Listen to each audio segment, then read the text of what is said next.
Hello everyone. In this video, I wanted to show you all how we can actually share out our Microsoft PowerPoint presentation.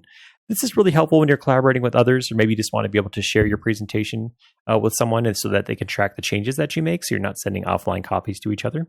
But once you're ready to go ahead and share your PowerPoint presentation, just go ahead and open it up. Come over here to share. If you haven't already signed into OneDrive, you may be prompted to sign into OneDrive right now, or you may need to host this on SharePoint. But once you get to the screen, this is where we go ahead and designate who we want to have access to our PowerPoint presentation and what type of access we want them to have. So you can see right here, anyone with a link and edit. Is that what we want to do? Or do we want to go ahead and we want to select view? So now it says anyone with the link can view. And if we're okay with that, we can come over here to copy, and then we can just go ahead and share it off with whoever we want to have access to it. Just keep in mind that it may, by default, it may have it where it says anyone with this link can edit.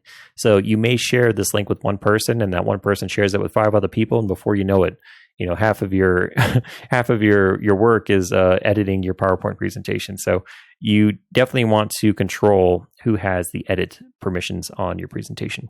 And if you click on this little drop-down arrow, you have an option for sharing settings, and this is where you can go ahead and make it even a little bit more bulletproof if you need to.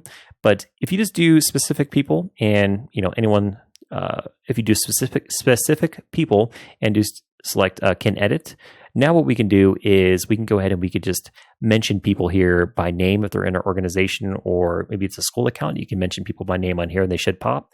If they don't, then what you can do is you can just put in that person or person's email.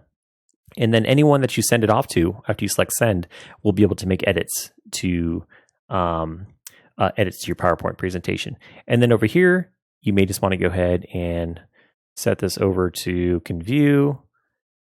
And now what it did is it went ahead and gave us a link where anyone with this link would be able to view our presentation, but they can't make changes to it.